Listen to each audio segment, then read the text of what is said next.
After 2 days of having a constant headache, I am back to sea level and back to the viscosity of my blood that I desire. Hello, everyone. It's the Pete the Planner Show. I'm Pete the Planner. Hello, Dame. Hello, Pete. Good to be with you. Kristen's not here this week, and so she likes the wide shot. She likes when we pull the camera back. That's her preference. She's not here, so we're going tight shot. If you're watching the live stream, you're getting an eye full of bald man. Yeah, I immediately had to push my computer back to try and get a little distance between my camera and my face because it was overwhelming. Good morning, Big Rick Swink. Good to be with you. Dame, I was in Salt Lake City this past week. Almost was in the bottom of the Salt Lake, I think. So there was a massive storm over the Salt Lake City airport on Tuesday night. So we circled for 45 minutes or whatever they call that in a holding pattern. Mm-hmm. And we went around 4 or 5 times, and the pilot came on and said, look, there's pilot Jeremy. Jeremy, you're going to have to help us out on this one. The pilot came on and said, we're going to go on our last path around on this holding pattern, or we're going to have to divert to Idaho and go refuel, because if we don't, we will run out of fuel. And he said that, and so everyone's like, what the heck? Oh, maybe you shared a little too much. And then he was like, oh, right as they turned to go get more fuel, then we landed. And I then had altitude sickness for 2 days because I'm a pasty Midwesterner that can't handle altitude. Did they bring you down a little faster than you feel like they normally would because they saw a window? No, it was a weird thing, but Jeremy says that's true. He had to deal with it. He had to fly around it from Austin to Seattle. Dame, how you doing? I'm all right. I do want to point out Caitlin made it in today, even though her sister's not on. Maybe that's why she's here today. Nobody knows. We're not going to guess, but I had lunch yesterday with someone who I wasn't aware was a listener of the show. Whoa. They brought me a gift. Wait, you got a gift from a listener of the show who you didn't know was a listener of the show? Yeah. And do you know how I know they listened fairly recently? How? Well, I can't see. Hold it up. Irish Spring soap. Oh, yeah. Okay, can we do this? Can you pull it out of the box and then carve a little piece out like they do in the commercial? I know you have a knife on you. I don't today. What? I know. What? I know. Hold on. Can you at least use your flashlight to shine the soap? I don't have one of those in my pocket either. What are you going to do in a dark, stabby situation? I could use a little key that I had in my desk. You blew it. I tried to oh man. Jameson and I are on the same page. Last week, Dame, you missed it. I broadcast from home from my courtyard, which I think you picked up on. You were watching from vacation. Yeah, I wanted to make sure everything was under control. Big Rick Swink brings up an interesting point. Dame, are you wearing pants right now? Because those pockets are usually filled with illumination and stabs. I will not stand up to confirm or deny. Do you feel like your Krav Maga is at like a heightened level without a weapon on you? It has to be. It's like this is a phenomenal start to the show. I love it. Andy asked a little bit earlier, there was a massive bumblebee that tried to kill me at the end of last week's podcast / live stream. And I did survive it. And it was very large. Thanks for asking, Andy. Was it a carpenter bee? A carpenter bee? My boss is a Jewish carpenter. Isn't that like the Jesus bumper sticker? Yeah, right? Exactly right. Yeah. Was Jesus a carpenter too, or just Joseph? Was Jesus doing woodwork? Do you know? I don't. Because that's the thing. I feel like, was Jesus Christ a carpenter? This is a very fair question. I think it's assumed that he did some woodworking, but I don't know if it's ever confirmed in any of the Gospels. Man. Like, I wonder if he did like farmers markets and did like wood-made snowmen. Yeah. Yeah. Those little tricks where there's like that little ball inside of the single piece of wood. Yeah. You call them Christ puzzles.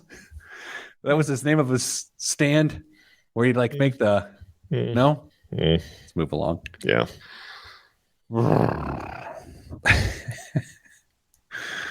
He had a wood turning YouTube channel. That's Jameson's joke. Like and subscribe. Like and subscribe. Okay. This is a good, probably was a carpenter bee. Oh, wait, Rick's, I thought you were back to Jesus. So the bee was a carpenter. Okay, here we go. See? What? Somebody else agreed with the carpenter. It was huge as carpenter bee. Like he says, find the hole.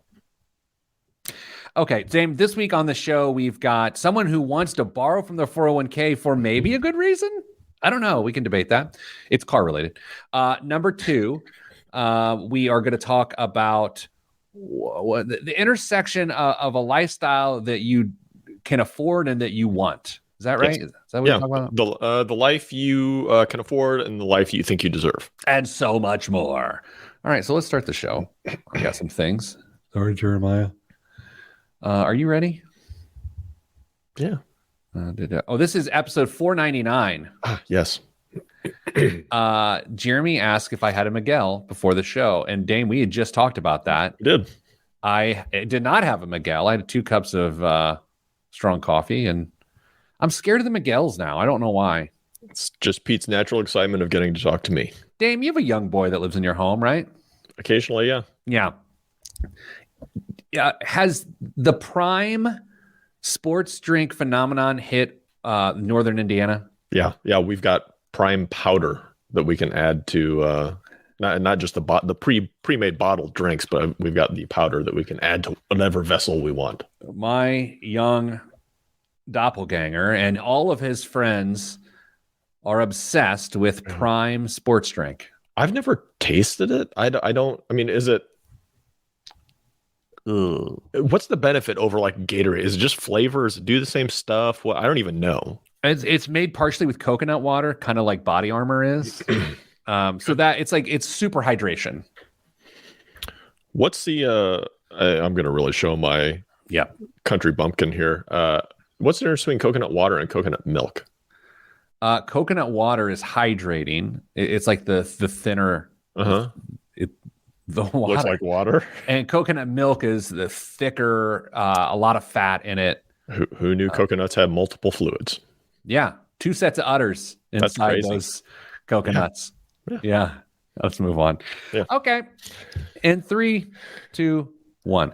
This week on the Pete the Planner Show, we answer your money questions. Here's how the show works. You email us askpete@petetheplanner.com. That's askpete@petetheplanner.com. And here's what will happen. We'll answer your question on the air. That's what we do occasionally is you will email us. We will read it aloud and we will answer it. By we, I mean today, Damian Dunn, Vice President of Advice at Your Moneyline. Hello, Dave. Good day, Pete. Kristen is on sabbatical, like a one-day sabbatical. 1 day sabbatical, yeah. Well, at what point did a sabbatical just be like, hey, I'm not going to work for a while? Like, why are we calling things a sabbatical? That's a great question. How long does a break from work have to be a sabbatical? Was your vacation last week a sabbatical? No, it was a vacation. Okay. Dane, we did receive a question this week, and it says, Dear Dunn Brothers and miscellaneous, important thing to note is that you and I have no relation that we know of. I just had somebody else ask me about that very thing recently as well. I am in desperate need of a car. I'm reading the email now. The problem? I have less than ideal credit. Okay, it's pretty bad. I haven't found a lender who can give me a loan of less than 12% yet. I'm thinking about taking a 401k loan because my coworker, anytime an email says because my coworker told me, it's usually a bad thing. Because my coworker told me I can just borrow from myself and then pay back myself instead of paying the bank or some other lender. I've heard mention on the show that you're not fans of the 401k loan, but I'm not sure I understand why. I would appreciate your discussion on the topic. I don't know who sent this. Kristen put it in the radio. Anyway. All right, Dame. Interesting. So I first read it and I thought, what is a good reason to take a 401k loan? Like on what point does it make more sense to do that than anything else? And the reason we generally don't like it is because you're robbing from your future to deal with something in the present. And that math doesn't work very well. There's also some ugly tax ramifications that can occur. But more than anything, it's the old Leonard Skinner 2 steps forward and 1 step back. There's a one step forward and 2 steps back. Give me 3 steps. Yeah. Toward the door. I think. Anyway, so what do you think? Do you think the person should borrow from the 401k to get a lower interest rate to avoid the 12%, or is there a better way to solve this problem? I'm not 100% convinced that this is the best way to solve the problem. It is a way to solve the problem. It's probably the easiest way in the moment to solve the problem. But there are consequences for making this decision. First, for those of you that may not be up to speed on what 401k loans are, you're obviously taking money out of your account that you've saved. You are capped at how much you can take on a 401k loan, 50 grand or 50% of the balance, whichever is less. So you may not even be able to get all of the money you want to get the vehicle you're looking at, or whatever goal you're trying to fund with this 401k loan. Can I get a timeout? Yes. I knew the 50K cap. I don't think I knew, or I have forgotten the 50% rule. I didn't know that. Yep. 50K or 50%. Oh, look at you. Yeah. So if when people think 401k loans, they may not be aware of some of the restrictions that are going to be put on. The other thing to keep in mind when you take a 401k loan out, yes, you're paying it back. You're also paying it back with after-tax money. You're paying it back with your paycheck, essentially at that point. So you're not only paying it back with money you've already paid taxes on, you're going to pay taxes on that money when you take it out in the future as well. So you're going to get double dipped on those contributions. So even though it's easy to access that money, relatively easy to access that money, there are considerations. Also, if you lose your job for whatever reason, that loan becomes almost immedially payable. Yeah, payable. If you don't pay it back, it becomes a loan, or a distribution, premature distribution. Then it becomes taxable. So there's all sorts of possibilities. So if you are dipping into your 401k to fund whatever issue you're trying to solve, and you're doing it from a point of financial instability, you could be setting yourself up for big issues down the road. So that's one of the big reasons that we are generally not in favor of 401k loans. One of the most common reasons people take out a 401k loan is to pay for college tuition. Mm-hmm. And without sounding harsh, that's a really bad idea. Like, that is not something that we generally think is a good idea. And it's because there are other means to borrow for a college education, no matter the interest rates. There is not another means to borrow for retirement stability. And so just don't do it. I just think it's a bad idea. Now, Dame, I think one piece of information that is implied in this email is that the emailer has enough margin in their budget to cover a car payment of some amount. And I think, I don't want to gloss over that, because I think that's interesting. They didn't really define what it was. Was it $200? Was it $500? Was it, I don't know, but I'm going to figure it out? Because I think this significantly plays into this, because if they're going to borrow, I'm making things up now, $20,000 for a car out of their 401k, but they've only allocated $230 a month to pay the thing back. That's bad. That's a bad situation. That's a real bad situation. Yeah, there has to be a lot of financial confidence if you're going to go this route, to make sure that you're not going to cause yourself multiple issues going forward. Another thing that occurred to me while you were talking there, I wonder if this might be a case where somebody is trying to outsmart the room, because we hear the bank on yourself, the ads or things like that, where I borrow from my 401k, I'm going to pay myself back with interest. Why in the world wouldn't I borrow from myself and get my car and put a little bit more money into my 401k at the same time? Doesn't that make sense? And you're right, you are paying yourself back with interest. I can't argue that, but in many plans, you're not allowed to make contributions to your 401k. Not that you may be even able to afford to make contributions to your 401k while you're repaying that loan. So this is it's a little bit more complex of a decision than I think most people give it when they're making the decision to go that far. All right, so you and I have said our piece. What should this person do? I'm going to make the assumption that it's really necessary to get I don't think they said it was they had to take the loan to get a new car, or that they had to get a new car. But I'm going to assume that they have to get a new car at this point. I would, if this is the only route, take a very small loan and get the least expensive, reliable transportation they can that works. I would not go buy what you would normally buy if you had to, or could, if you were in a better financial spot. But if you need something to just get by with as little as possible if you have to take it out of the 401k loan. Otherwise, I would go to work on your credit score. If you can manage to delay that purchase 6, 8, 12 months, go to work on your credit score and put yourself in a better position. Continue to make that loan payment you would have otherwise paid back to yourself into a savings account, and have a little bit of a down payment along with your trade-in of your car to get the next vehicle. Yeah, you can't look at a car loan that you would get under normal circumstances and compare it from an apples to apples perspective with a 401k loan that you would use to buy a car.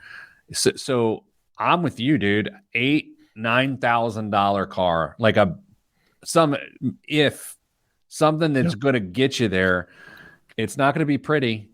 But what's worse is if someone's like, well, I was going to buy a $25,000 car with a car loan, but 12% is too much. So now I'm going to buy a $25,000 car with a 401k loan.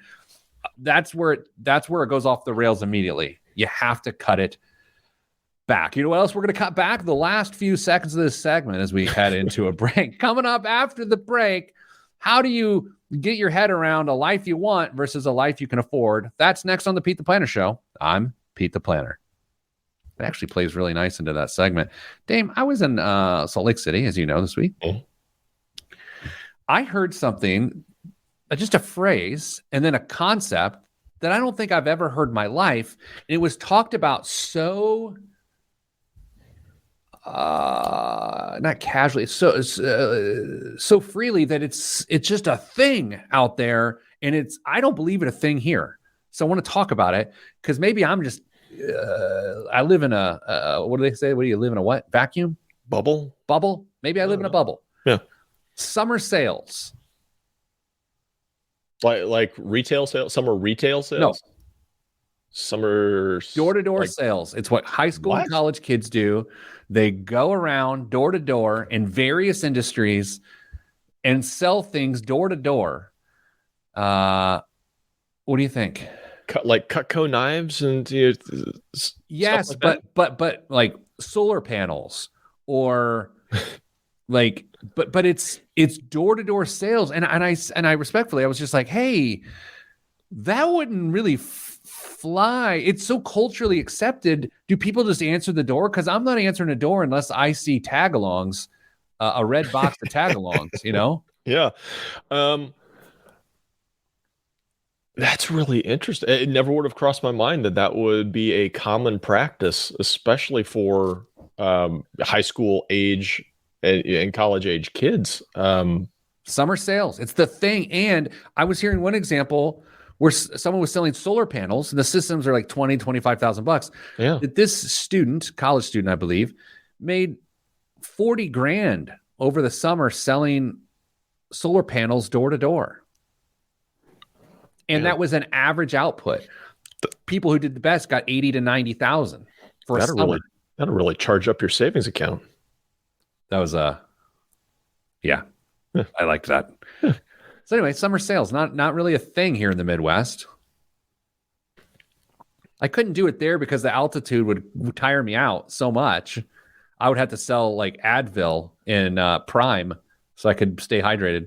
So I don't know what the average elevation of Salt Lake is, but in Colorado, there were stores that sold cans of oxygen. And I immediately thought of the movie Spaceballs. Great movie. Yeah. I almost bought one just to walk around and take a hit of oxygen every once in a while, just because. All right, Dame, let's do the segment. Do you want to set up the segment? I mean, I can get us in, but if I can get to you, or do you want me to just like mess with it myself and see where we end up? Yeah, just mess with it yourself, and right. It's the excursion of Pete. Yeah, sometimes good, sometimes actually the first one wasn't that good. All right, and 3, 2, 1. Back on the Pete the Planner show. You ever wonder how you can get your head around this idea that you want to live a particular lifestyle?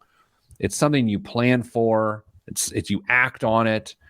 But then there's the idea of how that lines up against what you can actually afford. It's the lifestyle you desire versus the lifestyle that is practical. And what's the give and take? How long can you live a lifestyle you can afford out of, I can do what I want, until it becomes problematic, and then you have to drop that lifestyle? Damon, did I properly set that up? Yeah, I mean, I hadn't considered the possibility that somebody dives headlong into the lifestyle that they think they deserve, only to have to try and make that decision. They're going to have to dial it back in the future. Man, I think that would be enormously more difficult than, sitting around thinking, I deserve X, Y, or Z. How in the world do I get there? Because this is all I can afford. I hadn't gone that far, and I think that's a much different challenge than kind of what we're talking about. Somebody who is aspiring to that next level. In this case, I mean, we've all, likely most of us, have financial aspirations, goals, whether it's a vacation home or our first home, or a better car, or sending our kids to college, or whatever that is. But sometimes we're all limited. We're mostly all limited financially on trying to achieve all of those different goals. And it's a challenge mentally and emotionally to be able to reconcile your current state with where you want to go. And so what I thought would be beneficial today is you and I just to kick around, how do we deal with that? How do we make sure that we're living within our means, but still not losing sight of those aspirations and doing what we can to get there, and maybe getting a taste of it every once in a while. Does that make sense, Pete? Well, I'll tell you this, for the last couple months, I've personally been a little guilty of, well, I want to. Mm-hmm. Like, I'll buy something, nothing crazy. I mean, $100 or less. I mean, it's all relative. Mm-hmm. Which is not something I typically do. I don't just like go out, buy random stuff. Last couple months, dude, I got to be honest, I've done it a couple times, and I'm just like, well, I wanted it. I needed it. And it's not consistent. Now, I save money. Obviously, I invest money. I'm funding my goals, but it's just not consistent. But to me, it's that ping of, I want this. And I don't necessarily care that it probably is not a good idea. That's on the spectrum, right? Yeah, I think so. I think, I mean, I find myself doing that every once in a while. It seems like it goes in streaks, if I'm being honest. Like it's not something I find myself doing all the time. And I don't want to say it's easy for me to shut that off when the reality of situations finally set in. I'm like, hey, you got to stop doing that. But once I notice that I'm making some, we'll call them abnormal decisions that I would normally be in, I don't necessarily feel guilty about what I've done, because I'm not harming my family's financial future for any of that. But it's not necessarily a trend that I want to settle into, because if it's a random $100 purchase today, either maybe they become more frequent, or that dollar figure starts to creep up, and then before you know it, we're talking about genuine lifestyle creep that we come back to every once in a while on the show. So it's a pattern to be aware of. I think the one-off stuff is okay, assuming it's manageable and affordable for your lifestyle. But like I said, if we can get somebody to prioritize what they want in the future, and then examine, is their spending lining up with that? Basically, are you currently obviously covering all the day-to-day living expenses and whatnot, but whatever goals you've got outside of that, are you able to fund your future goals, whether it's setting money aside or maybe getting a comparable alternative, is something that's maybe a little less expensive? Like, say if you wanted to go spend a week at the beach in Florida, or 2 weeks at the beach. Maybe you only go spend a week, or maybe you go into Michigan and spend a week on the Great Lakes, where it might be a little more affordable. I have no idea if it's more affordable to go to Michigan to spend a week on the beach there or not. I'm just saying it. But yeah, I think there are options for you to try and make sure you're not setting yourself up to make it harder. How much do you think, when you feel susceptible to random spend, like I feel like I have been the last couple months, including this week, just again, trying to be as honest as I can on the show. Sure. How much of it is stress related for you? How much of it is, work's maybe a little harder, or this isn't going well and I need to feel a sense of accomplishment? How for you is that? Yeah, I think it's very frequently stress related. You get that natural rush when it's called retail therapy for a reason. It quickly fades, and that's usually when the regret sets in. But if I had to go back and analyze my patterns, it's mostly stress induced, whether it's work, whether it's family, whether it's something that's completely out of my control or a decision I made. It's usually stress induced. Yeah, interesting. I'm the same way. I think sometimes when I feel like I'm working very hard and I feel like I'm stretched thin, and my time is a resource I don't feel like I have a good control over because I'm just burning it, with work, with hard work, not just sitting around watching TV.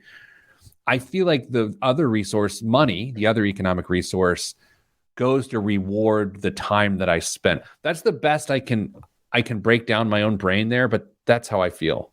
Here's a question. Do you think when you start to fall into these periods of your life, or these episodes, do you spend more on convenience or material stuff? Oh, that's a great question. Material stuff, I think. Yeah. I mean, because again, I bought like a random shirt the other day. It was a nice shirt. I probably could have found a less expensive shirt.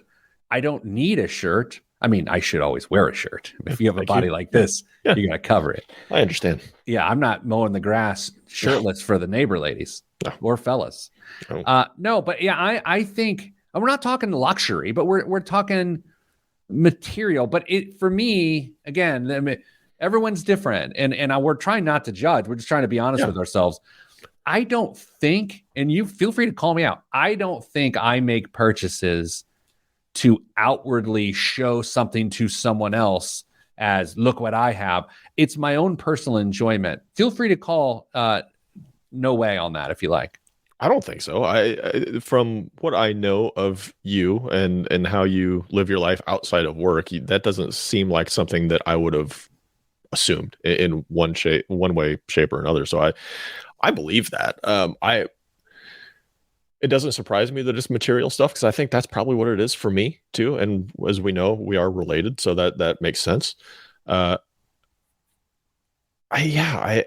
Convenience seems like it would almost make more sense though if we're stressed and we're trying to figure out, let's just have somebody else take care of X, Y, or Z, or I'm not making dinner tonight, or whatever it is. But I think it's usually material stuff. I don't know. It's something tangible that maybe helps with the stress. I don't know. That's interesting. Yeah, Mrs. Planner and I went out to dinner on Monday night, which is something we would never typically do. We went out a couple weeks ago, one, because it's the summer and we can't because the kids are home or whatever.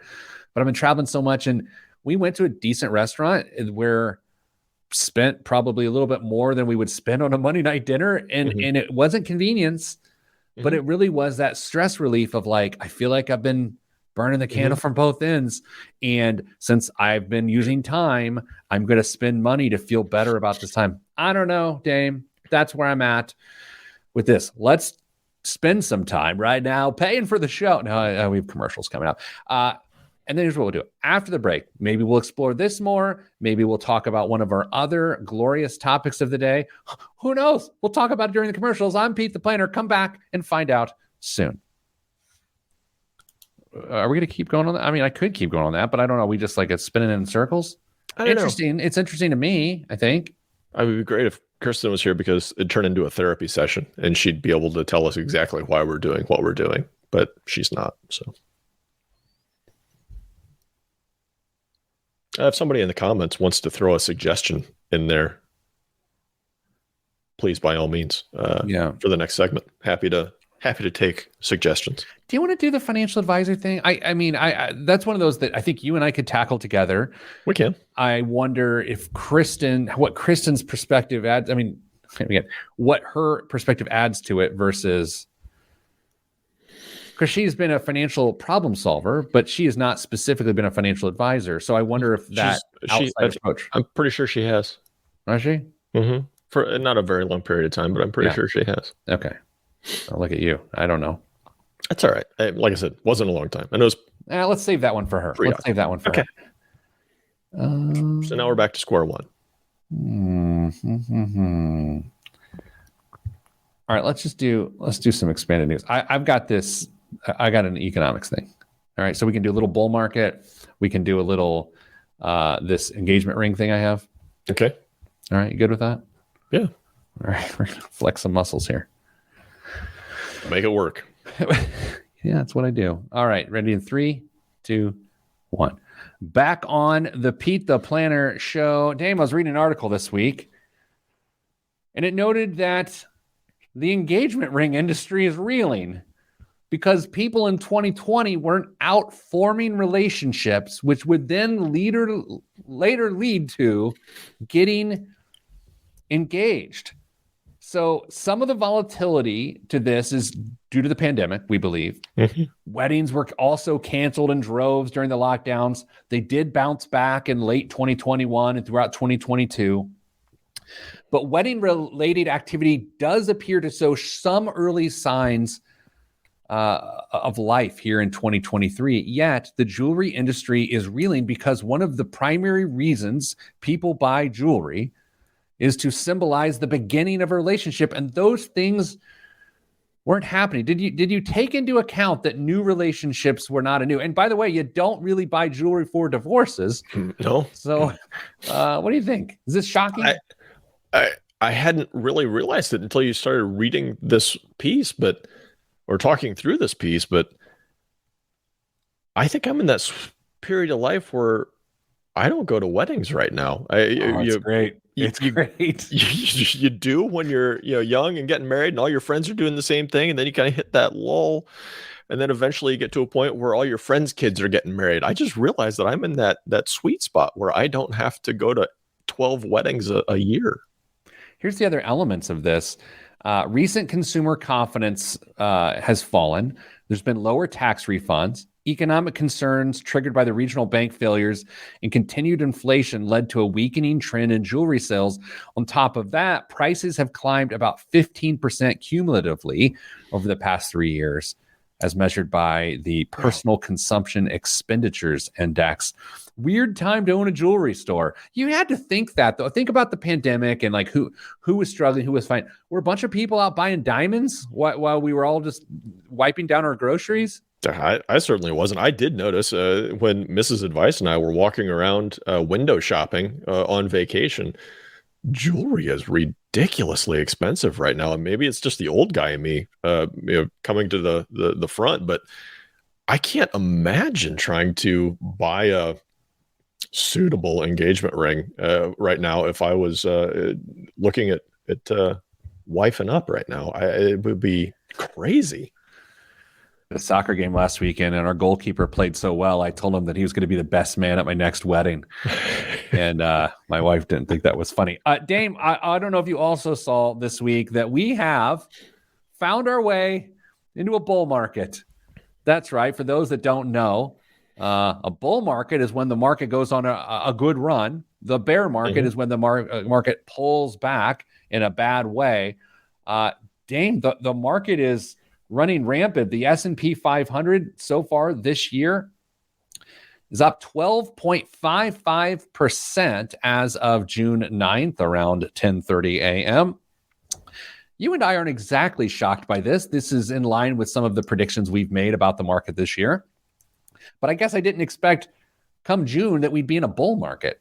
if you go all the way back to the low in October, it's up 20% from its low. So that's obviously a greater period of time, but it feels like it's been a quiet recovery for the most part into that bull market. And I think it just goes to illustrate that you can anticipate turns in the market every once in a while. Every once in a while, you're completely wrong.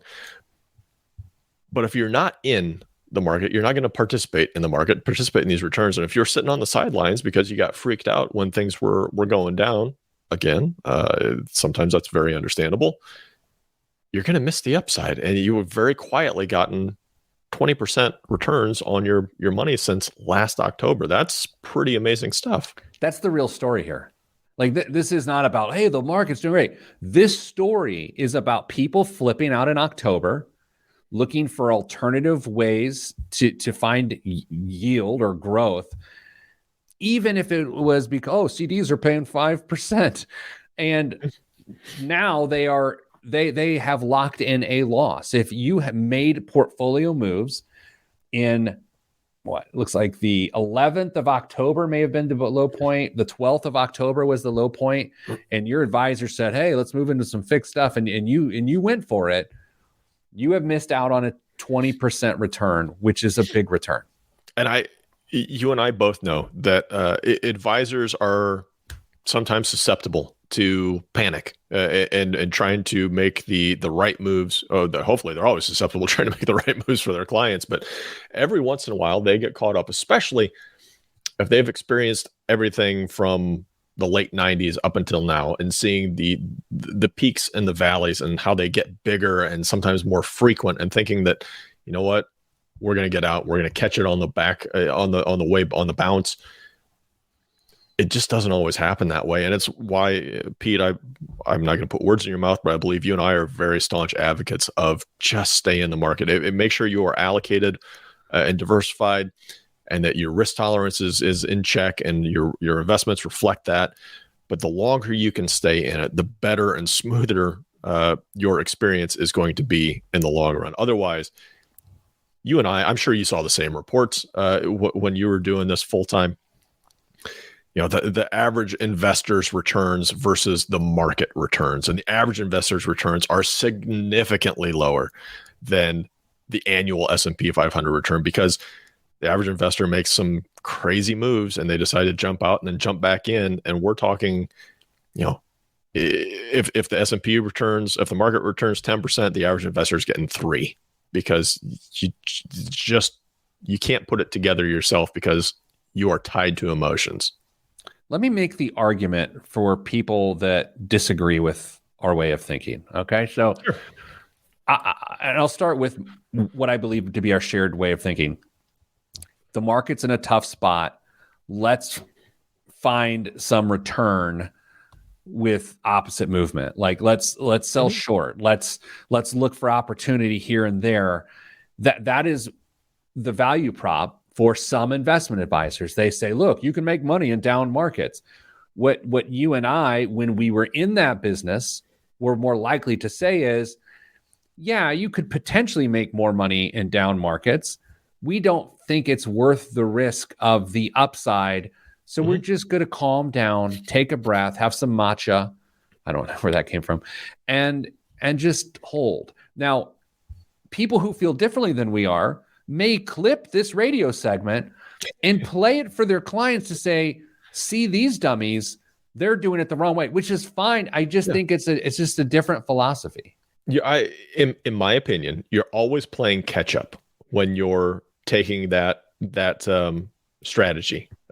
You are behind. You don't decide to make money in a down market until the market's already down and you've already lost. And then you are going to miss out on the rebound because you're still going to think it's a down market. The other way, you're not going to recognize the inflection point and the market starts to go back up. It's going to take you a while to recognize that. So you're going to start missing on these windows of the tops and the bottoms. And it's going to end up, I mean, if you're making money on the down, it's probably going to end up costing you money on either side of it. And it's likely going to come out in the wash. I don't have any numbers to support that, but no. Why would we do that? Reasonably, that makes sense. You know that I'm a massive fan of financial advisors and investment advisors. We support them. People should have them. Is it also possible, without sounding too cynical, that the reason that an advisor might go that more active path is to show value, show value, whereas what you and I are saying as advisors is the value we're showing is just let the market do its thing, and our value is suggesting you do that versus having to outsmart the market, which I think then increases your risk. I sometimes think the biggest value an advisor brings is to be a roadblock between you and making changes in your portfolio, not necessarily the advice or the investments they pick, but just being an impediment to say, hey, this is what you're trying to do. This is how you agreed to do it. We're still on track. Take a deep breath, have that matcha that Pete likes so much, and it's going to be okay. Yeah, if you're going to your advisor consistently with fancy ideas, they should probably slap them down. If your advisor is constantly coming to you with fancy ideas, then you have to be the one to slap them down. Dame, coming up after the break, biggest waste of money of the week in the news, right here on the Pete the Planner Show. I'm Pete the Planner. Hey, we made chicken salad. Yeah, that worked out well. Okay. When I travel, I do not wear my wedding band because when I travel, my fingers swell like kielbasa's. And it turns out there's no impact on my life. No one is ever coming on to me. People are like, whoa, hey, Uncle Fester. Like, no one's into me. So, like, what is this really, A reminder to yourself. You could go with one of those silicone bands when you travel, have a little bit of flex to it. Pilot Jeremy suggests that pilots don't wear a wedding band when they travel. Wow, the pilot landing in Detroit yesterday from Salt Lake City slapped it down. Like, aggressive. Oh my gosh. Are there tires on this thing? It was, whoo. Whatever. I've been on a bunch, but yeah. We flew out of Detroit for our vacation. Had a really good experience flying out of Detroit, and I'll go ahead and name drop Delta Airlines. It was fantastic. Always. Okay. I would do commercials for Delta on that, but I don't think they would pay me to do them. But I would. Now I'm envisioning a Delta commercial with Pete walking an aisle, and that'd be interesting. I love him. I love Delta. Okay, here we go. I don't have a visual for this week's biggest waste of money of the week, just so you know. You don't? No, because it's a news item that I've turned in. So there's, I guess, actually, hold on. I can get a visual. Hold on. Give me a second here. Because, the podcast listeners are like, oh, I hope he gets a visual. Yeah, they're right. Waiting. All right. Oh, man, this is going to be weird. Okay, here we go. Oh, what is happening? All right, here we go. Oh, what am I doing? Why am I doing this? This is going to feel weird. I can hardly wait. Oh, yeah, I'm going to under-deliver. Don't you worry. All right, you ready? 3, 2, 1. This week's biggest waste of money of the week right here on the Pete the Planner Show is the offer that the Saudi Arabia soccer club, or a soccer club in Saudi Arabia, made to the world's best soccer player, Lionel Messi. As many of you learned this week, there's a soccer player named Messi. And as some of you also learned, he is going to begin to play for Inter Miami, the Miami MLS franchise, which is a coup in the soccer world. It is a big deal. Dame is not a soccer guy. I am a soccer guy, so I'm actually anxious to see what he thinks of this. But here's why this is the biggest waste of money of the week. Dame, the final offer that a club in Saudi Arabia made to Lionel Messi before he chose MLS, Major League Soccer in the United States, over the club in Saudi Arabia was what? I thought they were waiting for me to guess. Okay, well, a 3-year deal. How much was the 3-year deal worth? You guess. From Saudi Arabia? Yeah. I know the top tier soccer players are I was going to say ridiculously, then I was going to say fantastically. They're really well paid. So I'm going to go with 3 years, $200 million. Okay. Well, for some context, Ronaldo recently signed I believe a 2-year, $200 million per year contract. Oh, so I think he's getting $400 million. They offered Lionel Messi 3 years, $1.6 billion. what? Yeah. And he said no. Good for him. That's a lot of money, isn't it? In my neck of the woods, it is. Northern I can retire Indiana? on it. Yeah. Yeah. Dame, what's in the news this week? Sorry, I'm still stunned. Still a little. I mean, I have to admit, when I saw that he was going to play for Miami, I did go online and see if he was going to play in any close areas to where I'm at to try and go. And then I saw that tickets went from like $12 to $400 for most of the games that he's coming to. My son never played an official game of soccer in his life, knows who Messi is, and asked for a jersey. He has a wonderful left foot. Not your son. I don't know about your son's left foot. I've never really looked at it. Yeah. What's in the news, Dave? All right.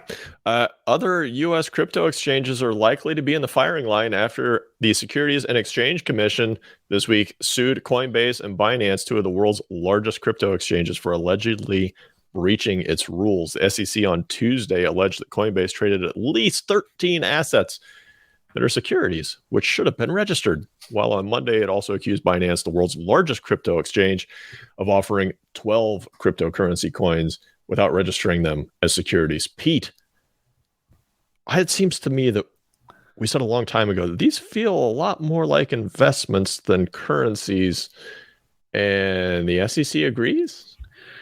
Well, we were right about these speculative investments. Here's the thing. Is this a story, Dame? In your opinion, is this a story about that there isn't a market for cryptocurrencies, or is this a market for the people who have, or is this a story about the people who have created a market are doing so in an illegal way, right?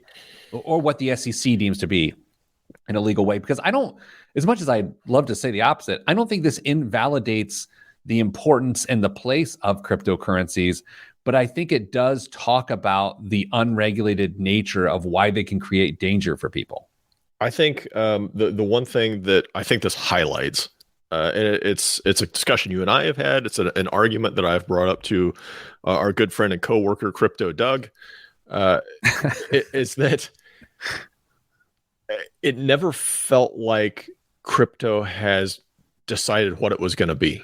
Is it going to be a currency? Is it going to be an investment? Is it going to be, what is it? Because that's my biggest issue with it, is I don't know what it is. If it's going to be a way to pay for stuff, okay, then we need to make sure it's being set up and used appropriately. If it's an investment, it needs to be regulated, just like the SEC is claiming that some of these products are. I've never felt comfortable with it from a perspective as I don't know what it is, and I'm gonna. There's a quote from Gensler, the dude in charge of the SEC. Let me read it to you. I want to get your reaction to this. Quote, "Look, we don't need more digital currency. We already have digital currency. It's called the US dollar." Oh, that's lame. I'm sorry. Come on. Do you buy that? With digital currency? No. I'm sure he's arguing it's because you can pay stuff online, you can use dollars through Venmo, and you can do this and do that. Completely different. But I understand why somebody from the government would be arguing that the US dollar is already digital. I get it. We're going to play a little game called Guess His Age. Guess his age. Are you looking it up? I'm going to look it up. I don't even know his name, but hold on. Don't look. No, the name's Gary Gensler, Gary. Gensler, Gensler. Okay, so you guess his age, and then I'll guess his age, because that's a out of touch comment, in my opinion. 58. Ooh, that's a good guess. You can take the over or under. I'll go over. I'm going to say 64. All right, let's look. And we're not ageists. No. Just feels like a slightly out of touch comment. Oh, 65. Oh. Here's how I feel about crypto and the crypto marketplaces. A little bit like how I feel about like faith and religion. Faith can be beautiful. Crypto arguably could be beautiful. Religion sort of taints the faith. Could the crypto markets themselves, these exchanges, could they be the thing that actually taints crypto? Is that a reasonable metaphor or analogy or whatever it is? Maybe. I guess I'd have to put more thought into it, surprisingly, before I weigh in on how I feel. But there could be something there. I'm so happy that I got Gary Gensler's age within 1 year. Let's see how many months. Oh, he's going to be 66 in October. It would have been so much closer. What else is in the news this week? Make sure you put that on your LinkedIn profile. Pete, do you want to talk about something about mortgages? Do you want to talk about trying to bring people back to work? Bring people back to work. Business software monolith Salesforce is reportedly so desperate to see its employees back in the office that the company will donate a little less than the price of a McDonald's Big Mac meal in some cities to charity for everyday workers who physically drag themselves back to the office. That's right. Salesforce confirmed with Gizmodo that the company is hosting a global program to incentivize workers to come into the office called, quote, Connect for Good. Fortune originally reported Tuesday, based on an internal Slack channel, that each employee who decides to actually come to the office between June 12th and June 23rd will make Salesforce donate $10 to a local charity. Some staff are still allowed to work from home depending on the team. And in those special cases, when they attend virtual events at Salesforce, they'll still donate $10. Pete, is tempting employees with charity a way to bring them back into the office? Well, you know how I feel about this topic. Although last week I admitted, I worked from home last week and I was like, man, I did get a lot done. And I also love a good brainstorm. I love harebrained ideas. So you're telling me that the cost to get to the office, to have lunch out, the fuel, the parking, everything else, and what I get for that is they're going to give $10 to someone else? Yeah. By the way, it's a group of charities that you then vote on who gets money. You don't get to pick your own charity. Man, I do not like to be cynical. I really don't, especially as it relates to charity or tough decisions around work from home. That makes no sense to me. And I like Salesforce. And God knows we pay them enough money around here. Yeah. That makes no sense to me. I don't see this having quite the influence with it almost feels more like a guilt trip than anything else. Well, speaking of guilt trips, hope you have a good week, everybody. Send you good vibes, because good vibes are all that's in the budget. I'm Pete the Planner. This is the Pete the Planner Show. How was that for episode 499? It's just setting us up beautifully for episode 500. All right, everybody, here's what's up. Next week is episode 500 of the podcast, but I'm gone on Friday. So what we're likely maybe going to do is do this on Thursday. Do we want to all collectively get in on this right now and figure out when we can do it? Yeah, I can. Let's do this. All right, everyone pull up their calendars. All listeners, pull up your calendars. Thursday the 15th. That's what we're talking about, right? Yeah. Can you pull up Kristen's calendar too? Yep, I got it too. Can you do noon? Yes, I can. Can Chris? Okay. Yes, she can. All right. Can you be so kind to send a calendar invite? Sure. It won't. You send it out anyway. That's fine. Yeah. Send it to me. Yeah. Send it to me too, please. All right. So everybody, noon. Noon it is. Wait a second. What? Kristen says she can. Wait, is what? She via proxy?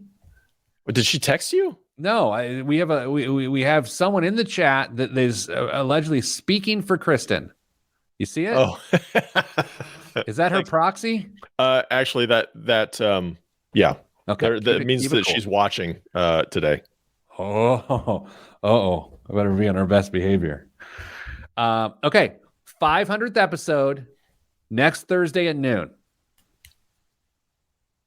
Wow. Mark it.